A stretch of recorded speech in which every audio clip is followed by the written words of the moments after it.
Hey, y'all doing all right? Good. I've come to a conclusion here.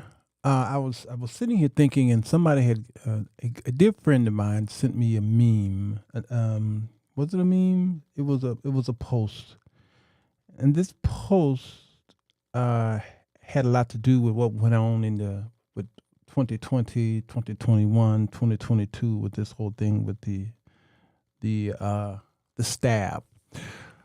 COVID-19 and the pandemic, and that type of topic really stirred up many of us, especially the algorithms got worked up on YouTube, and Facebook was fighting to erase and get rid of and block and punish those who might brought it up with the hopes that it was information that was Dr. Fauci, if it wasn't sanctioned or approved by Dr. Fauci.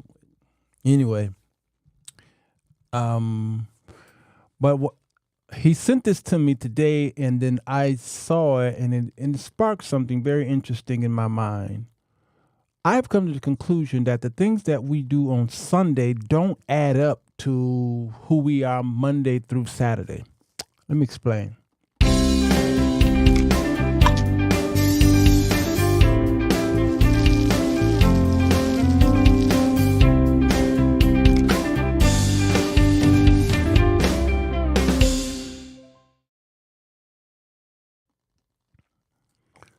Hello, everybody. Sirwalterj Jones Show. I'm here. It is the midday connection. Unscheduled, baby. Hey, always come on in the water's fine. I'm not gonna be very long. It's rainy here in Chicago, but it looks like we're gonna have some wonderful summer weather for the rest of the week, for the weekend, and I'm excited about that. But look at this here. Imagine a virus so intelligent that it knows the difference between a grocery store and a church. Y'all see that? Ron said that was quick. Yeah, I don't play. I'm my own boss, Ron Pringle.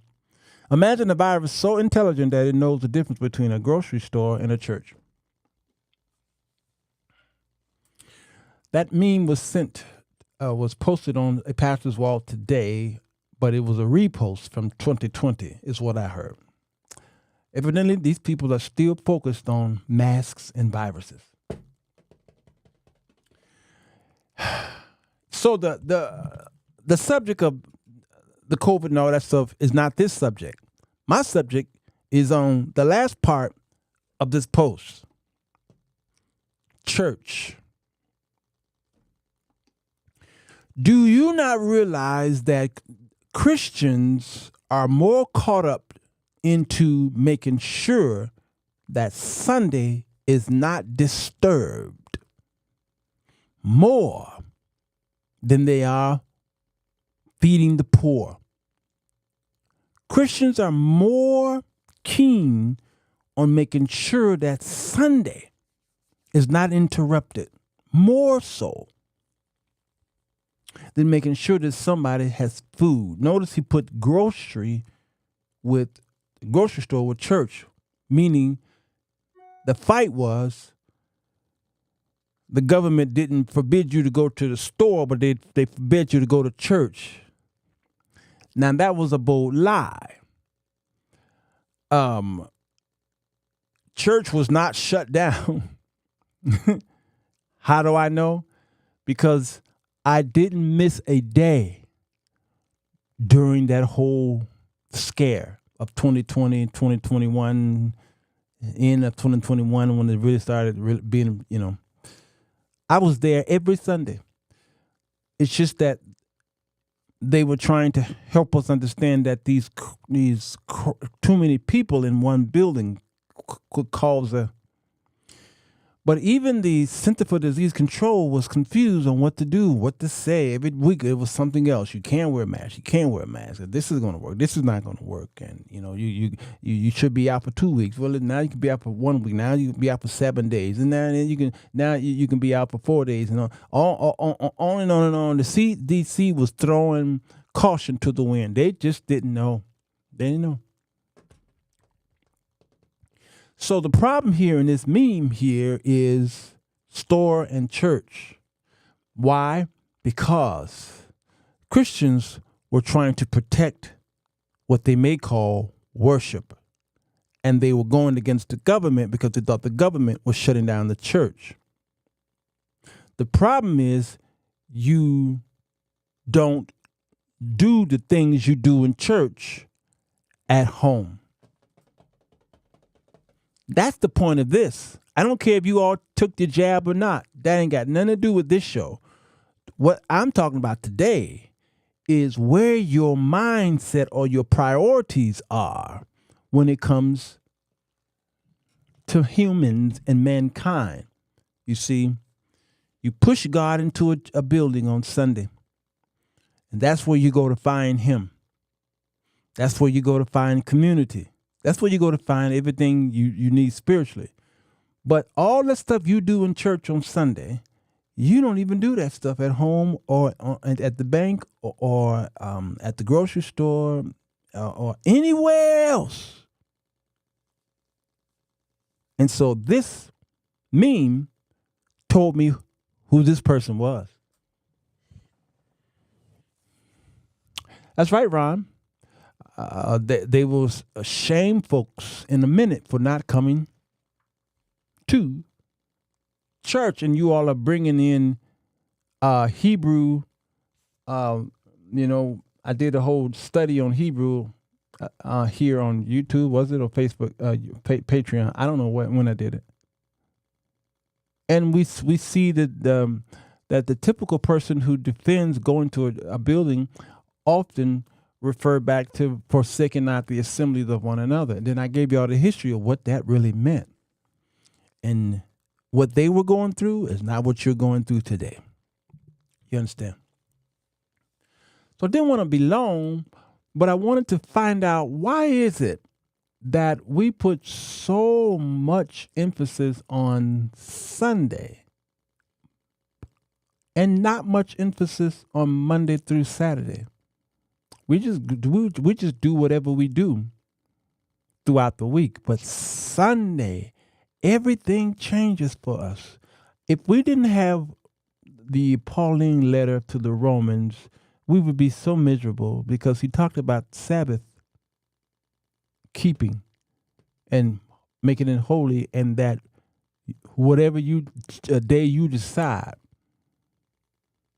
to present your gifts to the Lord, that's your day. Leave people alone. If we didn't have that, we'd be so miserable. And it depends on your denomination. You know, my Hebrew Israelites, Saturday is their day. And by the time it gets 6 o'clock, my Hebrew Israelite friends, and I have a few of them, no contact. I can't text them, no calls, no interactions. When it's Saturday at 6 p.m. of Friday night, that is, 6 p.m., no. They're going right into their Sabbath. And it's a solemn moment. And guess what? I respect them all. I don't call them, text them, say hi, what you doing? Let's go out to eat. Nope. I don't touch them. I don't, because you must respect when a person is using a day, causing this day to be holier to them than the other day. You should allow that. Paul gives us a liberty to do that. If they didn't take my grandmother church did that. Yeah, I know. Yeah, I do not want to talk about the jab that much, Mary, because we got some anti-jabbers here, and man, I get in trouble every time I bring this up. Blessings to you, Audrey. I get in trouble so much. Yep, Cheryl, Friday, sundown. So I'm gonna leave the jab alone. I literally lost friends over that whole jab thing. Lost them.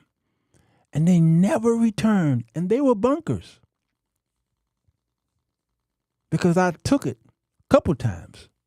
And I believe it saved my life, because when I y'all seen my shows when I did catch COVID and how it almost killed me. I lost friends over it. Sheila's asking, what's the jab? Jab is a way of not allowing the YouTube and Facebook algorithms to hear you say vaccine. See, in 2020 and 2021, content creators, if they said vaccine or COVID-19, a message would pop up under our ask me how I know. I got put in YouTube jail and Facebook jail, Sheila, because I was saying certain words. And they shut my channel down. So we had to use code words, and jab being one of them. Yeah, we had to do it. Now, well, they're more freer to talk about it because that scare is over. And so the social media gods then moved on to something else. You understand? So I lost friends, and I'm with you, Ashley. Ashley said they are not your friends then. Yeah. Well, you wouldn't have known if they were your friends until they decided they didn't want to be your friends. Then you realized they weren't my friends. But while they were so-called my friends, you wouldn't have known. You just accepted it. I'm not an anti-vax, but I didn't take it because I was pregnant and didn't know how. Amen. And I respected it. I respected the people who were pregnant, who were sick, who had other ailments and what have you, and they were fearful to take it. Man, I respected them. I never asked people, I never forced people. Sheila said, you're a YouTube criminal. And I had stopped talking about it, and I did one last show. This might have been 2021. I did one last show on the vaccine and never focused on it. Notice I said focused. Never focused on it again. I said, this is up to your faith. I don't know if some of you remember me doing that show. I said, this decision to take the vaccine is up to your faith. Whether you're going to do it or whether you don't, it's up to you and your relationship with God. I cannot insist that you take it or don't. No. As for me and my house, this is what we did, and we're going to continue to do. And you do what you do. And I said, I guarantee you, if y'all keep living right, the both of us are going to see each other in heaven. Diagnosed with breast cancer 4 months after the pandemic. Took it 3 times because my immune system was compromised. You see, Yvonne, had to do what she had to do. And I had to do what I had to do. You remember that, Demetrius? Yep, I did one last show and I was done with y'all on that subject matter. I sure was. And those so-called friends that were with me, they left and never came back. God said, well, you ain't lose nothing. You ain't lose nothing. It was a mess, monkey move. It was. Yeah, Cheryl took it twice. University of Washington required it. Still got real sick. Guess what? I got sick too after taking it. And guess what? I took it again because I didn't get as sick as I did the first time when there was no jab. I got sick when there was no jab. I got sick when people was really, really dying. I could not breathe. I had never felt that way before. I felt so much death in my home. I told my daughter to leave the house, get out. Whatever this is, you got to get out of this house. There was no children at the time, no grandchildren at the time, thank God. Well, my grandson, Walter, was in Atlanta. Rebecca didn't have any babies. And I told her, get out of the house. And I had my brother Rodney to check on me. If you hadn't heard from me in the next 5 hours, 6 hours, call me. And if I don't answer, you got the key. Come to my house. I know, Cheryl. That was some crazy cootie. I was scared. Yes, I told him bye-bye. I said, get out. Don't come back to this house until we figure out what this is. Because I thought it was the flu. But this feels worse. I've had the flu before. This feels worse. I have been compromised, baby girl. Get out. And then that's when I felt death knocking on my door. I had remember I told y'all I had a vision of those two dark shadow creatures trying to kill me. It was something else. So then that inspired me. Once they finally tested and tried this vaccine, then I went on ahead and took it. And I got sick, I don't know, maybe a couple months after that. But I knew the difference between that sickness and the first time I got sick without a vaccine. I knew the difference. The second time I got sick, yeah, it was very uncomfortable. Oh, but I knew I was going to survive that one. So, because my system is very weak. My body is weak. I bruise easy. You know, I get dizzy if I stand up too fast. I've had this problem all my life since I was a little boy. You know, I had asthma when I was a little boy to where I couldn't breathe. I think I got it from my mother because I remember walking in the room seeing my mother just couldn't breathe, you know. And so I think she might have passed it on to me. And I was very asthmatic when I was a child. And then I grew out of it, but I didn't grow out of these other problems that I have in my system still today. That's why flying is a problem, because I get feel deathly ill when I'm 30,000 feet in the air. I get easily, and I found out that I have this, what do you call it? When your balance is off, your equilibrium is off, or when you get dizzy real fast. What's the word? I've used it several times, but mine's much worse than the average guy. So I found out when I went to Great America and got on that thing that goes around. It's a barrel. Yeah, a vertigo. That's it right there. Vertigo. My doctor told me, Mr. Jones, that ain't vertigo what you got. You may have vertigo, but you got the worst case I've seen. And I remember going on that barrel, and where the floor drop and you up against that barrel. Y'all remember that thing? I got on that thing when I was a teenager, a preteen actually. And when it was over, I tore that. It was called. This is when Six Flags. It was called. Six Flags didn't have it. It was called Marriott Great America. It was called Marriott. The Marriott hotel chains owned Great America then, and I guess they merged, or they Six Flags bought it. I went around in a circle, and I thought that I was going to see Jesus. I thought I was going to see Jesus. I was praying, God, please make this the shortest ride I've ever ridden on. And when we got through, I had to lay on the ground, and my family was so worried about me. Oh, I'm just dry hurling because I didn't have anything in my system, and everything was spinning. I felt so sick. And that's when I realized something ain't right with me. Something's not right. All right. The Gravitron, I don't know, Pecan Delight. I don't know what that thing was. I don't think it was it was called something else. The Cylinder of Death. Yes, the floor drop. Yeah, it's called the Cylinder of Death, Pecan.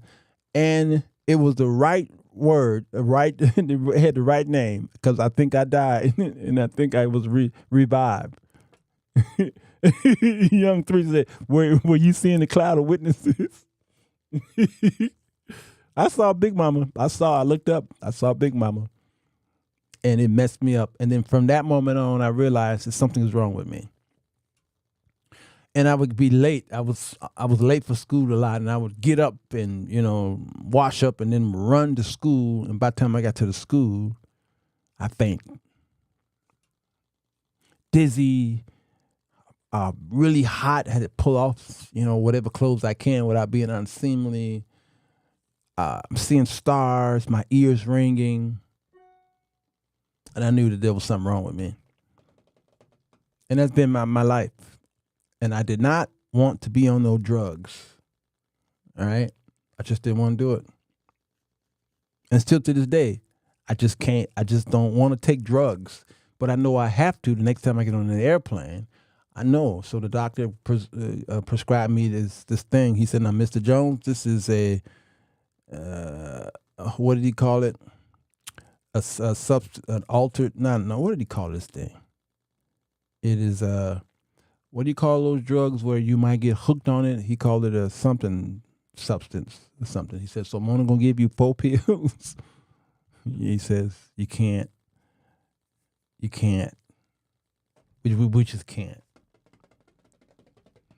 I haven't taken it yet because I haven't gotten on not narcotic, although that's definitely what it is. He called it a something else. Somebody's gonna come up with the term he used. It's addictive, yes, but thank you, Ashley. He said it's a controlled substance. Yeah, it's controlled. He said, so I'm only gonna give you 4 pills. And so, and here are the ramifications. Here are the side effects. I'm like, I don't want none of this. I almost rather die than take some of that stuff. And I've taken that stuff before. When I gave my kidney and I was so sick, I was so sick that they had to give me a controlled substance. And I took one of those pills. This is before they banned it, so I don't remember the name of that thing that they would give y'all, and y'all start getting hooked on it. I took one, and I went into this high. I did see the cloud of witnesses. Pecan, I saw the cloud of witnesses. I saw Jesus. I saw when the year King Uzziah died. I saw Elvis. He was up there. Man, I saw all kind of folks. And I said, never again. Nope. I'm not going to take this.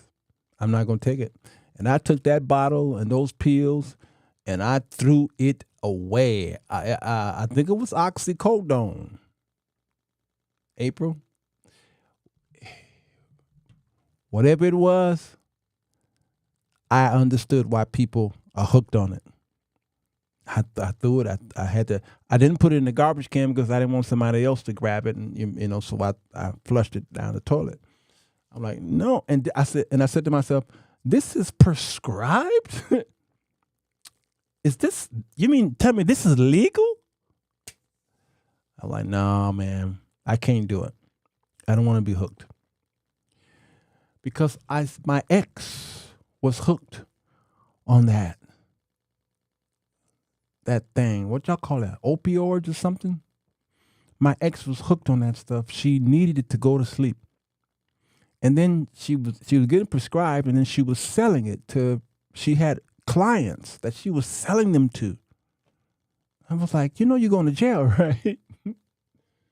And she was selling it, and then she would take her, and then she would every night at the same time, she would, it's my time.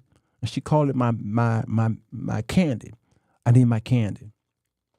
She would take her candy and go into this altered state of illusion. It was crazy. She would go into an altered state until it killed her. I remember going to the hospital. And there she was. With tubes all in her nose and mouth and everything. Blinking really fast. Couldn't open her eyes. And I knew that was the last time I see her. And I said, I love you. And goodbye. All her systems just shut down. That scared the bejeebers out of me. So, so when the doctor gave me some stuff this last visit, I'm like, Are you a bootleg Christian? That's what we're supposed to be talking about. Man, who got me going this way? I had an ex-colleague who did that at work, took her out one day. Yeah, you can't trust yourself. You cannot trust yourself. Just because the doctor gave you something, I don't mean that you need to take it. You got to trust the Lord.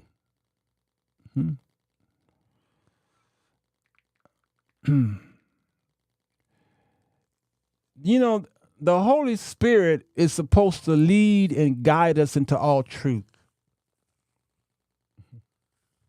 Somebody said, "What's the topic again?" I know. I don't know what happened. You all got me talking about oxycontin. I don't understand. We were supposed to be talking about church and Sunday morning and what have you. So I guess the show is over. I guess I just wanted to chat with you all because I didn't go live at 1:30, which I typically do, and we're in revival all week. And as you can see, look like I'm tired because I am.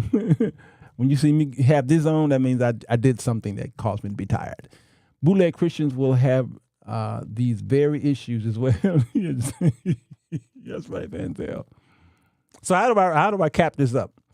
Because tonight we're doing the Song of Solomon in Patreon. Song of Solomon, chapter 1. It will be a free release, and then after that we're putting it back in the paywall. But if you haven't seen the Isaiah series, go to Patreon for the Isaiah series, the book of Isaiah. Tonight, I'm going back to Song of Solomon. Oh, it's spicy. I will not act a fool like I did yesterday. No, I will not bring out McCracken nor any breast scissors. I won't do it today. All right. So, last and certainly not least, there's a birthday today. Not today. Actually, the birthday was yesterday. And who was it? Oh, I see it. I don't know if Gregory is here. Gregory, are you here? Gregory, where? All right. I totally forgot about this, you all. My bad. Y'all know how much I love celebrating y'all's birthday. Happy birthday to Brother Gregory. Gregory, where? Yes, sir. Oh, man, I tell you. Now, you all are wondering why Janet Jackson is there. Y'all are wondering why Janet is there. Well, Gregory Ware, every time you turn around, if Janet is anywhere near his town, he is going to see Janet Jackson. Listen, with my staff, we spy. We are spies. And if you got your birthday in our thingy, we go to your Facebook wall or your social media accounts and we do a profile to find out who are you and what you do, what you like. And it looks like to me that Gregory Ware drools over over Janet Jackson. So happy birthday to you, Gregory. You're a dear friend. You've come over here. Man, you've been coming here for a while. Just a great brother. Just high scale brother. Even though he liked Janet, he's still high scale. And he's a dear friend of mine, and I love him, and I thank God for him. And I'm asking God to really bless him, his family, and everything that he touched. I'm asking God to really bless him because he has shown himself to be such a gracious brother. He loves himself some Janet. He does. All right, so how do I recap this? I recap this by saying, listen, the next time you at church, all right, and you see people making a whole lot of noise, follow them home and be around them Monday through Saturday. And notice how what you see in church is not a true representation of what you see at home. What you see at church is not a true representation of what you see all week long. Now, that's a problem. And that is what we see in America amongst the Christians in Christendom. The problem is, who are you? Because you ain't the same guy I saw Sunday at church. Stalker mode, T-Man. You not. All right? So some people need to just let these people do what they do in church, because that's why God was so upset with the folks in Isaiah chapter 1. If you didn't see it, you can go there for free on Patreon. Go to Isaiah chapter 1, and you see my breakdown of why God did this to the southern kingdom. It was it was called Judah in the southern kingdom, and Jerusalem being the capital city, and they were praising God in their temples. God was doing this. And they were screaming and yelling, and the women were wailing, and they were doing blood sacrifices, and they were giving tithes and offerings, and they were celebrating new moons, and they were having holy convocations, and they were celebrating feast days, all these things. And God was like, and then he told them, after you get through doing all this stuff, you stank in my nostrils. He said, I put my hand over my eyes. I can't see none of that. Nope. I don't want to see it. I don't, la. And then God was talking about how they have sores on their bodies. He said they were putrefied, open sores that did not heal. They stank. Oh, he gave them a lashing. Go to Patreon and go to Isaiah chapter 1. That's what's happening in our churches today. Tried my shoe, Lord, got on my travel. Amen walls, and get ready, and I decree and I declare, and all these things that y'all do. And then, should I do this? Yeah, I guess I can do this, and then shut it down, because I got to go and hurry up and record this men's room. All right. Will I be able to do it? I'm gonna show y'all what I'm talking about. You ready for this? Will it work? I didn't save it. Okay. Well, here's one right here. This one's kind of funny. You see, the Lord made it. That means he's in control of it. That he's in the details of whatever unfolds in your life. And sometimes tragedies are hidden blessings and victories. I remember I got off work one day, and the Lord whispered to me, all things work together for your good. Well, when the first time I came to the stoplight, the light turned green. So I went on through the light. And unfortunately, somebody sideswiped me. I said, Lord, have mercy. As I sit there shaking, tears rolling down my cheeks. God said, this is not a calamity. This is your come up for the victory. What I'm trying to say is that God is in the details. God is.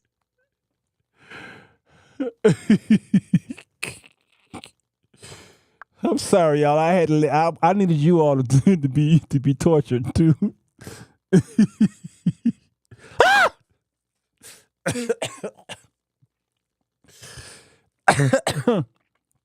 I'm sorry, y'all. I didn't want to be in this thing by myself. Somebody said that his hoop was backwards. Somebody said his hoop was backwards. You're supposed to say, and I heard, ah! He said, ah! And I heard. And then you got this mess. Will it play? Oh, let's see. Will it play? Things the black church is gonna get mad at me for saying, but I'm gonna say it anyway. Man, y'all check this out. Because the truth of the matter is, I had a car and still went through some shit. I had a house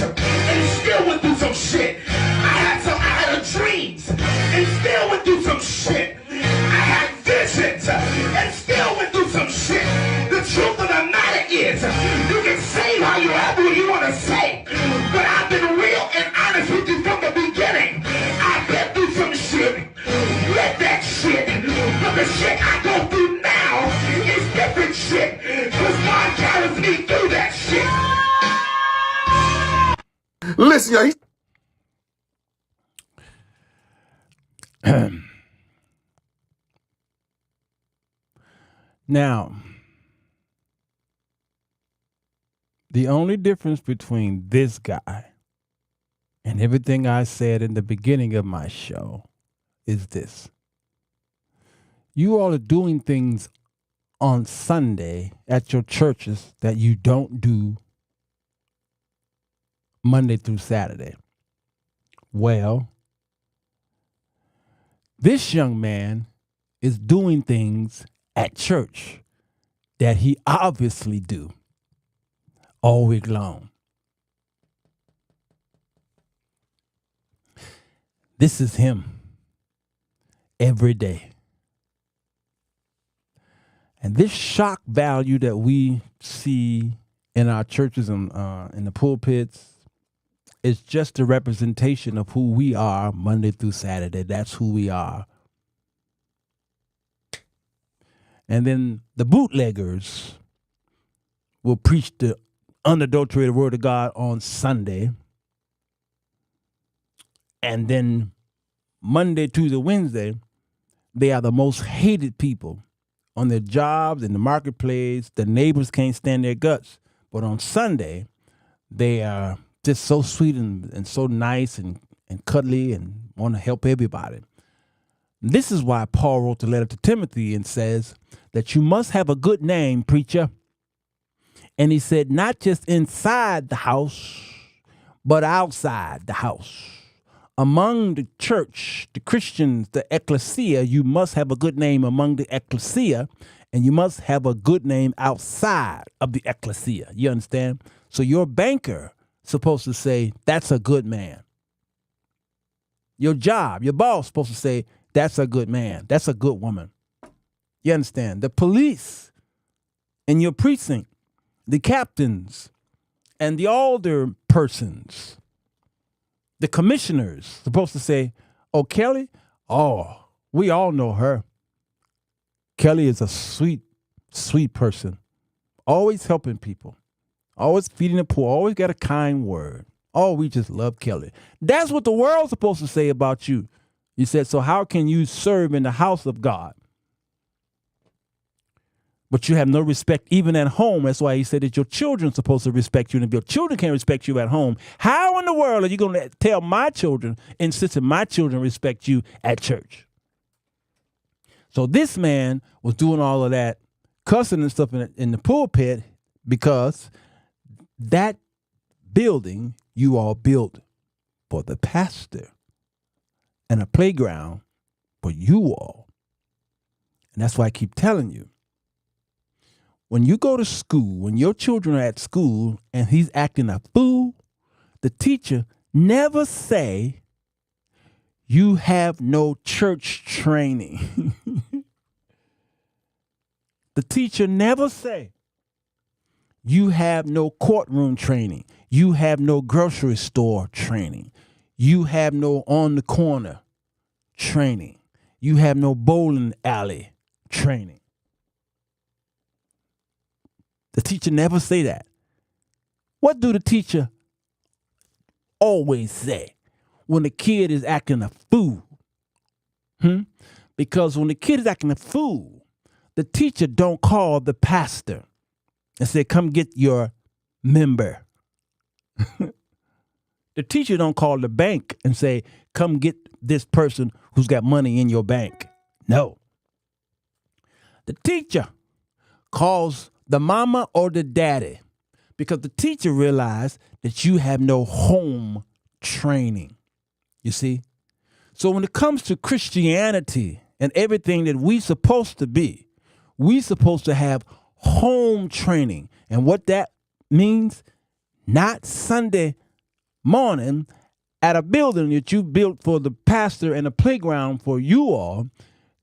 You are looked at based off of home. What you do, see, because Sunday is just one day. But if the world judge you as a Christian, they judging you individually and what you're doing throughout your day. They're not going to say, oh, it's who's your pastor? Only Christians do that with one another. Who's your pastor? But the world don't be asking, who your pastor? No, they'll say, I thought you was a Christian. Am I right? I thought you was a Christian. You acting that way? You stealing and you cussing and you trying to sleep with this man's wife? I thought you was a Christian. They don't be asking you about your pastor. Because even the world understands that your life that you live has everything to do with what you do Monday, Tuesday, Wednesday, Thursday, Friday, Saturday. You only go on Sunday somewhere to celebrate what you've been doing all week. You're going somewhere to rest and go with other people who act the same way you're supposed to be acting all week long. That's just one day for a couple hours. But who are you the other 20 hours? Huh? Did I say 20 hours? That's one day. My bad. How many hours in a week, y'all? How many hours in a week? My bad. I went to public schools. And I didn't do too good. Some people just don't understand they are in church and represent God, not the building attendant. Come on, T-Man. T-Man 619. When I grew up, my mom used to tell us, don't bring shame on this family. We were scared to act up. We knew we reflected our parents. Stephanie Tucker, you better preach this. And that's why, Stephanie, that's why we got beat again. That's why we got beat up again by our parents. I'm calling it beat up. Because when I acted a fool at school, my teachers saw my father and my mother.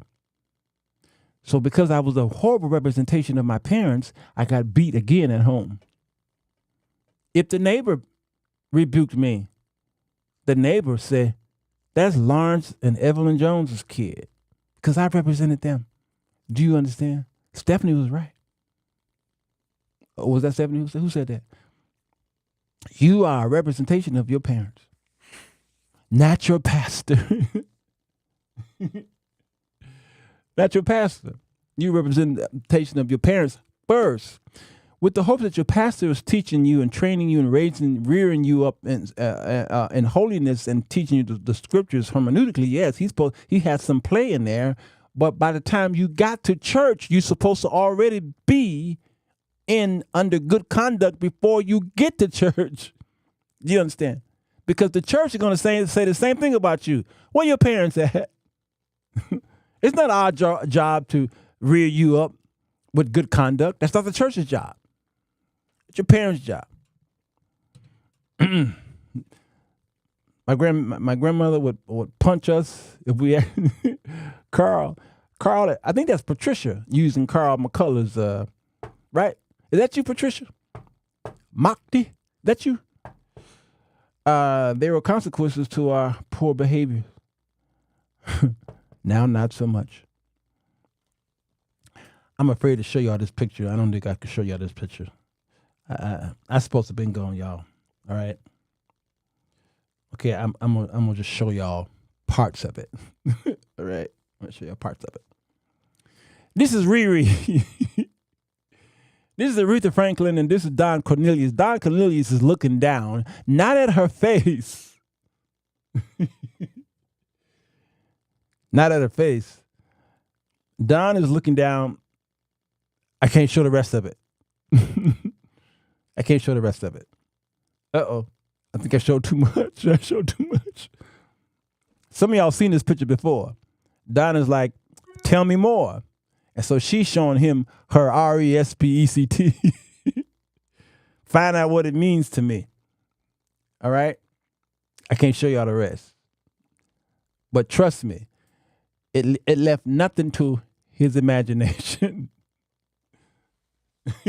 You saw that, Sarah Devil? Oh, the clock keeper. It left nothing to his imagination. So somebody said, and y'all are telling us that generation didn't dress like that.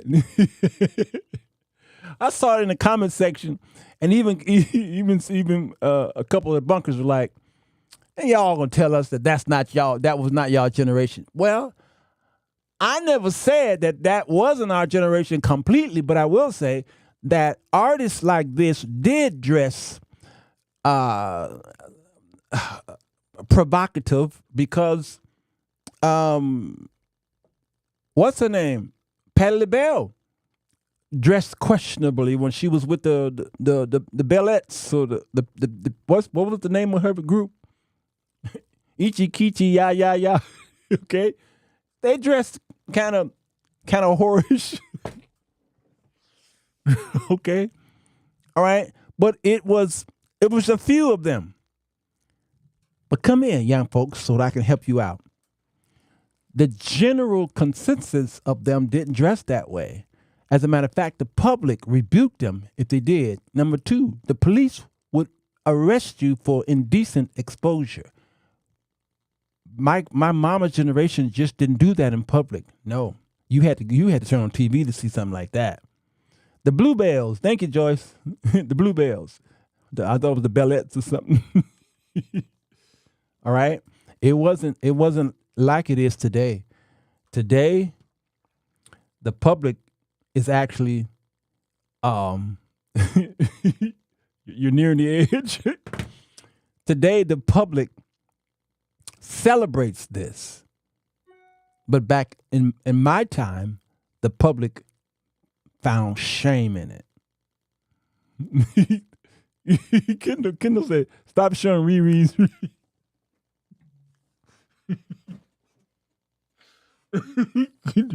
Time. Kendall. I just love me some Kendall. I didn't show all of it. I was hoping that my Patreon button would, but it went away. All right. So Don Cornelius was interviewing her and he was trying to see her respect. She was selling albums.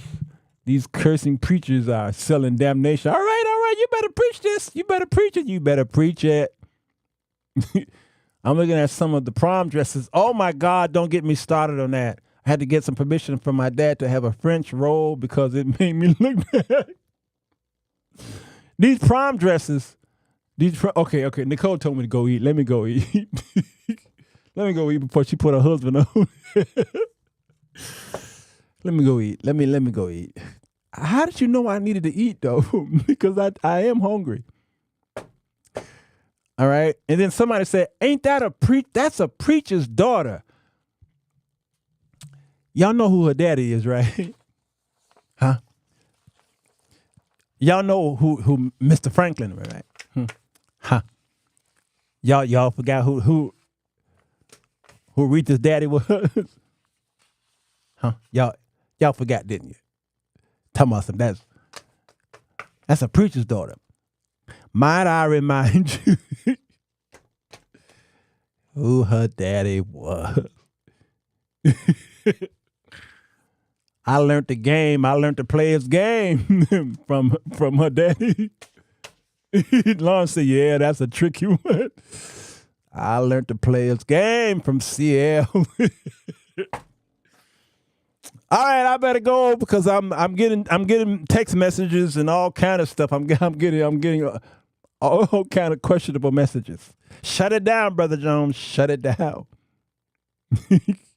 Carl, is it Patricia? Where your name at, Carl? Patricia? Which one you gonna be today? Her daddy was something else. Some of these comments I can't put on the wall. I can't put Ron Pringle on the wall. Nope. I'm not allowed. And this show is brought to you by Ron Pringle, but I can't put what he's typing on the Jumbotron. I just can't. Okay, it's Patricia. All right, call Patricia. I can't do it. But I think y'all get it, right? Go to patreon.com around, I better hurry up. Lord have mercy, it's almost 4:30. I better go ahead and record this for the men's room. And I'll see y'all there tonight, all right? I love y'all. Ain't nothing you can do about it.